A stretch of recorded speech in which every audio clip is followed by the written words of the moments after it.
ಒಟ್ಟಿಗೆ ಕೇಳಿ ಪಡೆಯಿರಿ. ಮತ್ತೆ ಯಾರಾದ್ರೂ ಒಟ್ಟಿಗೆ ಕೇಳಿ ಪಡೆಯಿರಿ. ಯಾರಿಲ್ವಾ?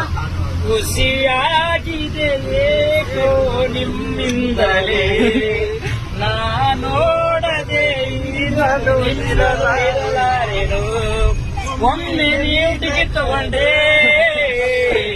ನನಗದೇ ಖುಷಿ. ದಯವಿಟ್ಟು ವಾಟ್ಸಪ್ ವಿಡಿಯೋ ಯಾರು ನೋಡ್ತಿದ್ದೀರಾ ಸಿದ್ಧಗಡೆ ಗಮನ ಕೊಟ್ಟು ಟಿಕೆಟ್ ತಗೊಳ್ಳಿ ದಯವಿಟ್ಟು. ನಿಮ್ಮ ಪ್ರೀತಿಗೆ ನಾನು ಚಿರಋಣಿ. ನಮ್ಮ ಅಭಿಮಾನಕ್ಕೆ ಎಂದೆಂದಿಗೂ ಧನ್ಯವಾದಗಳು. ಖುಷಿಯಾಗಿದೆ ಏಕೋ ನಿಮ್ಮಿಂದಲೇ ನೋಡದೆ ನಿಮ್ಮನ್ನು ಇರಲಾರೆನು. ಒಮ್ಮೆ ನೀವು ನಕ್ಕರೆ ನಾನು ಸ್ವಲ್ಪ ನಗುವೇನ.